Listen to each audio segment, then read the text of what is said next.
Aurora police have arrested a known sexual predator for the second time, and now people are asking, why was he out in the first place?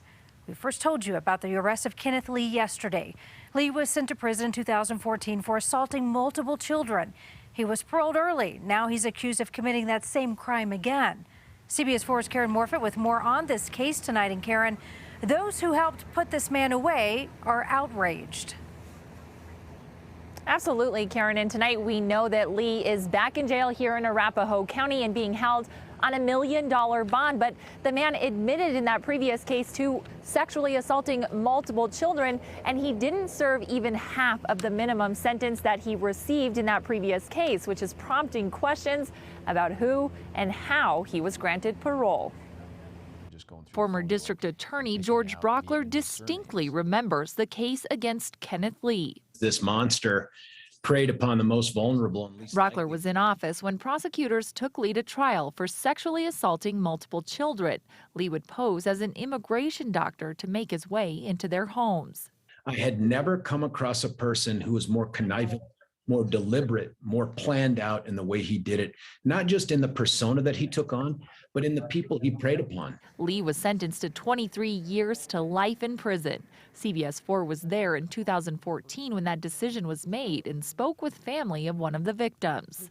I recall everything, from him showing up at the door and saying he was a doctor to my sister telling him to leave. This month, Aurora police again arrested Kenneth Lee, and he is again charged with sexually assaulting a child. The victims in this case were told at the end of sentencing, you'll never have to worry about this guy ever again because he's going to stay in prison.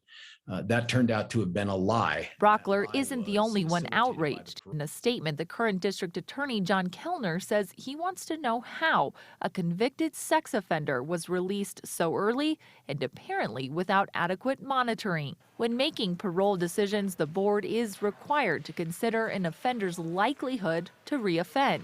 Given Lee's history and repeated offenses, Brauchler can't fathom how he was granted parole. If you just looked on paper, you would say this guy is the worst bet on the planet Earth to put back out in the community. And my God, the parole board did it.